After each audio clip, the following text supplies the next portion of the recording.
Assalamualaikum warahmatullahi wabarakatuh. Perkenalkan, nama saya Davrila Willy Prasasti, absen 11 dari kelas 10E. Di sini saya akan mempresentasikan mengenai sejarah dari Kerajaan Sriwijaya, mulai dari latar belakang berdirinya Kerajaan Sriwijaya, masa kejayaan, hingga fase kemunduran dari Kerajaan Sriwijaya.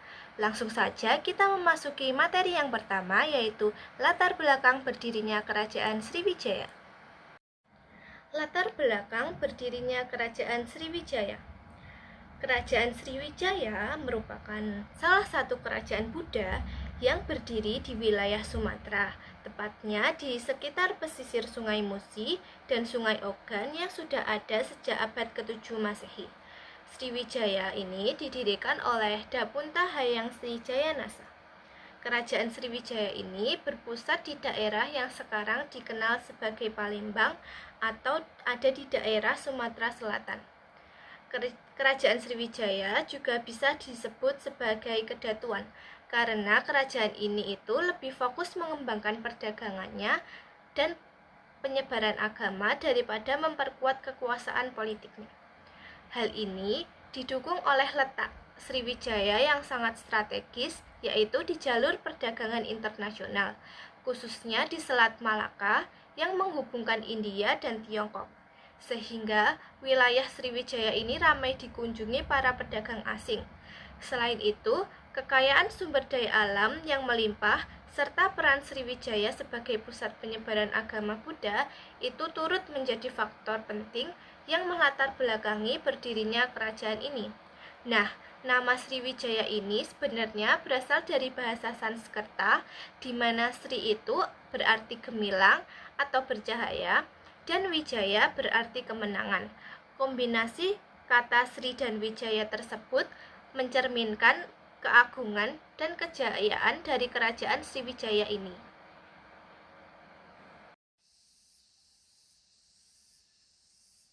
Selanjutnya kita masuk ke masa kejayaan Sriwijaya.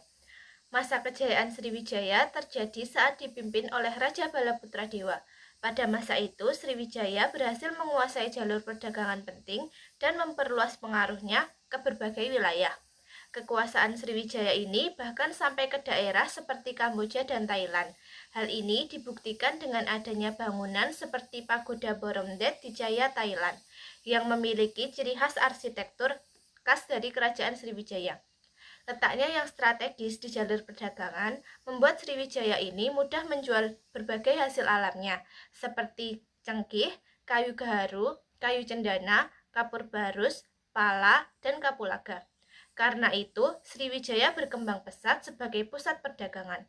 Raja Balaputra Dewalah yang dikenal sebagai raja yang membawa Sriwijaya mencapai puncak kejayaannya pada abad ke-8 hingga ke-9 Masehi. Kekuatan Sriwijaya ini juga masih bertahan hingga masa Raja Sri Marawijaya. Meskipun setelah itu mulai terjadi banyak peperangan. Sriwijaya juga berhasil menguasai Selat Malaka yang merupakan jalur utama perdagangan antara India dan Tiongkok. Wilayah kekuasaannya meluas hingga Jawa Barat, Bangka, Kalimantan Barat, Malaysia, Singapura, dan Thailand. Pengaruhnya bahkan sampai ke Kamboja. Untuk menjaga keamanan perdagangannya, Sriwijaya membangun armada laut yang kuat agar kapal-kapal yang datang merasa aman dari serangan perompak. Karena kekuatan lautnya ini, Sriwijaya dikenal sebagai kerajaan maritim yang besar. Selain itu, Sriwijaya juga menjadi pusat penyebaran agama Buddha di Asia Tenggara. Banyak pelajar dan pendeta dari luar negeri datang untuk belajar di Sriwijaya. Karena kekuatan ekonomi, militer, pengaruhnya yang luas, Sriwijaya mencapai puncak kejayaannya pada masa Raja Balaputra Dewa. Selanjutnya yaitu fase kemunduran Sriwijaya.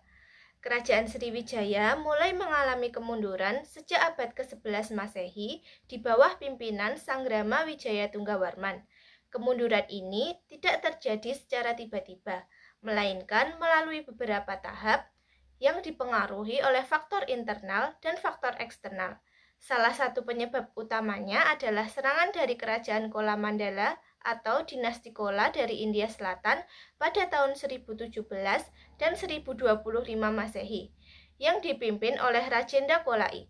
Serangan ini berhasil melemahkan kekuatan Sriwijaya, bahkan menawan Raja Sriwijaya serta menghancurkan jalur perdagangan yang menjadi sumber utama ekonomi kerajaan ini. Setelah itu, kondisi Sriwijaya semakin melemah karena banyak wilayah kekuasaannya melepaskan diri, seperti Jambi, Sunda, dan wilayah di Semenanjung Malaya. Hal ini terjadi karena pusat kekuasaan Sriwijaya sudah tidak lagi kuat secara politik dan militer. Akibatnya, pengaruh Sriwijaya dalam perdagangan internasional juga ikut menurun drastis. Kemunduran ini juga diperparah oleh serangan dari kerajaan Singosari melalui ekspedisi Pamalayu. Ekspedisi Pamalayu adalah ekspedisi militer dan diplomatik yang dikirim oleh Raja Kartanegara dari kerajaan Singosari. Pada tahun 1275 Masehi ke kerajaan Melayu di Sumatera untuk memperluas pengaruhnya, membendung ancaman Mongol, dan menyatukan Nusantara di bawah kekuasaan Singosari. Serangan ini dipimpin oleh Mahesa Anabrang atau Kebo Anabrang. Selain itu, Sriwijaya juga terdesak oleh kekuasaan baru di kawasan Asia Tenggara seperti kerajaan-kerajaan di Thailand yang mulai memperluas pengaruhnya. Di sisi lain, terjadi juga kemunduran ekonomi dan perubahan kondisi alam, seperti pendangkalan Sungai Musi yang menyebabkan kerajaan semakin jauh dari laut. Hal ini membuat aktivitas perdagangan menjadi tidak efektif dan sulit mengontrol jalur perdagangannya. Akhirnya, Sriwijaya benar-benar runtuh setelah ditaklukkan oleh kerajaan Majapahit sekitar abad ke-14 hingga ke-15, sekitar 1477 Masehi. Sejak saat itu, kekuasaan Sriwijaya sebagai kerajaan maritim yang besar di Nusantara pun berakhir. Selanjutnya yaitu peninggalan-peninggalan dari kerajaan Sriwijaya.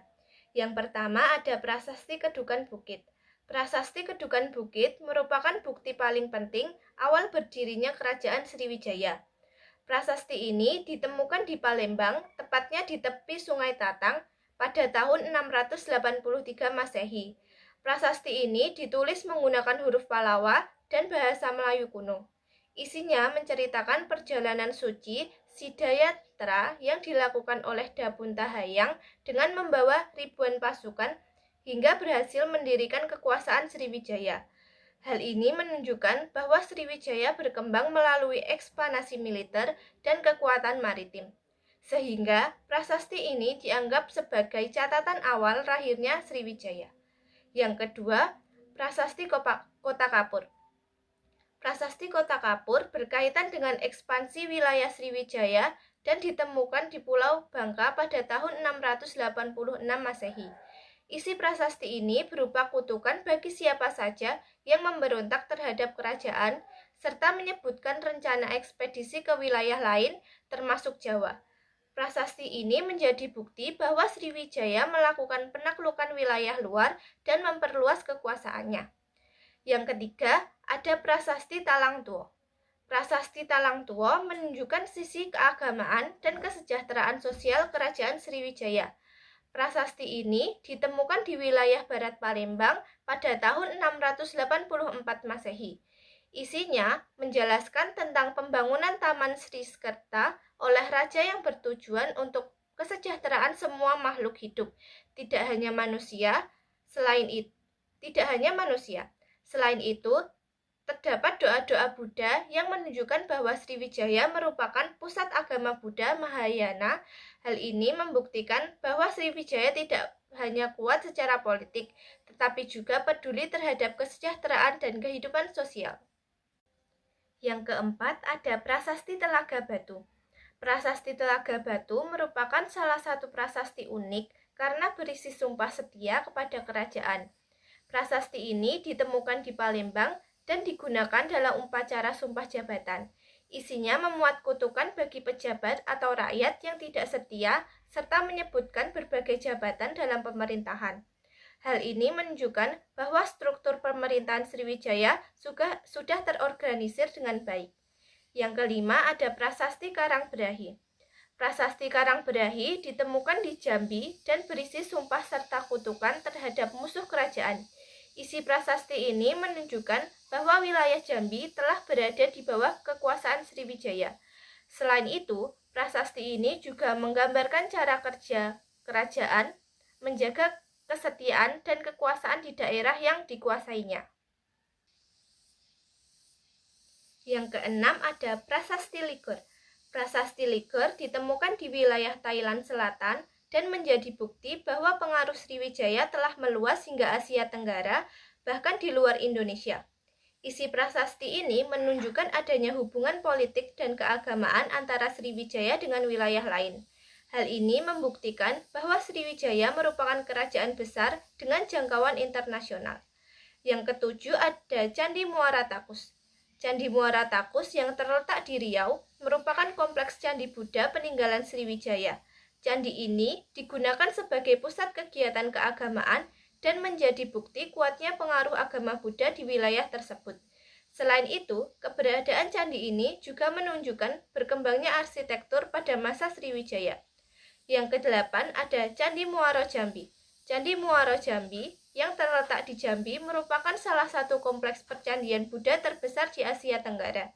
Candi ini diduga menjadi tempat belajar para biksu sehingga sering dianggap sebagai pusat pendidikan agama Buddha pada masa Sriwijaya. Hal ini menunjukkan bahwa Sriwijaya memiliki peran penting dalam penyebaran ilmu dan agama. Yang kesembilan ada catatan Sing. Catatan Sing menyebutkan bahwa Sriwijaya merupakan pusat pembelajaran agama Buddha yang berskala internasional. Ia menjelaskan bahwa banyak pelajar dari berbagai daerah singgah di Sriwijaya sebelum melanjutkan perjalanan ke India. Catatan ini menjadi bukti bahwa Sriwijaya dikenal luas hingga ke mancanegara. Yang ke-10 ada Arca Buddha. Contohnya yaitu Arca Pranaparamita. Arca Buddha ini merupakan salah satu peninggalan seni dari Sriwijaya yang melambangkan kebijaksanaan dalam ajaran Buddha. Arca ini memiliki ukiran yang sangat halus dan indah, sehingga menunjukkan tingginya tingkat keterampilan seni pada masa itu. Keberadaan arca ini juga menjadi bukti berkembangnya seni dan agama Buddha di Sriwijaya.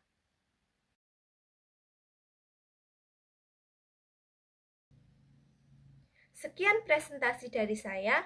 Bila ada salah kata saya mohon maaf. Wassalamualaikum warahmatullahi wabarakatuh. Terima kasih.